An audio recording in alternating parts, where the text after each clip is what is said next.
କଳିକାଳ ଧ୍ୱଂସନକୁ ଭୋଗକୋଟି ପୂଜା ପ୍ରଣମିତେ ଖଟଇ କପିଳେଶ୍ୱର ରାଜ।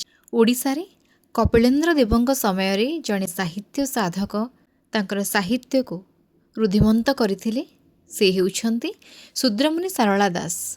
ଶୂଦ୍ରମୁନି ସାରଳା ଦାସ ଓଡ଼ିଆ ଭାଷାର ଜଣେ ମହାନ ସାଧକ ଥିଲେ ଓ ପୁରାତନ ଓଡ଼ିଆ ଭାଷାରେ ବଳିଷ୍ଠ ସାହିତ୍ୟ ଓ ଧର୍ମପୁରାଣ ରଚନା କରିଥିଲେ। ଓଡ଼ିଶାର ଜଗତସିଂହପୁର ଜିଲ୍ଲାର ତେନ୍ତୁଳିପଦାଠାରେ ଜନ୍ମ ନେଇଥିଲେ। ତାଙ୍କର ପ୍ରଥମ ନାମ ଥିଲା ସିଦ୍ଧେଶ୍ୱର ପରିଡ଼ା। ପରେ ଦେବୀ ସାରଳା ମା'ଙ୍କ ବର ପାଇ କବି ହୋଇଥିବାରୁ ସେ ନିଜକୁ ସାରଳା ଦାସ ବୋଲି ପରିଚିତ କରାଇଛନ୍ତି। ରାଜା କପିଳେନ୍ଦ୍ର ଦେବ ତାଙ୍କ କବିତ୍ୱରେ ସନ୍ତୁଷ୍ଟ ହୋଇ ତାଙ୍କୁ ପରିଡ଼ା ଉପାଧି ମଧ୍ୟ ଦେଇଥିଲେ।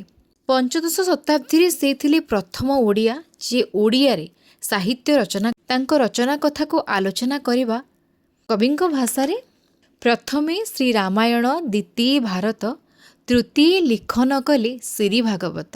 ଅର୍ଥାତ୍ ଏଠାରେ ରାମାୟଣ ଅର୍ଥ ବିଲଙ୍କା ରାମାୟଣ, ଭାରତ ଅର୍ଥ ମହାଭାରତ ଏବଂ ଶ୍ରୀ ଭାଗବତ ଅର୍ଥାତ୍ ଦେବୀ ଭାଗବତ ବା ଚଣ୍ଡୀ ପୁରାଣ।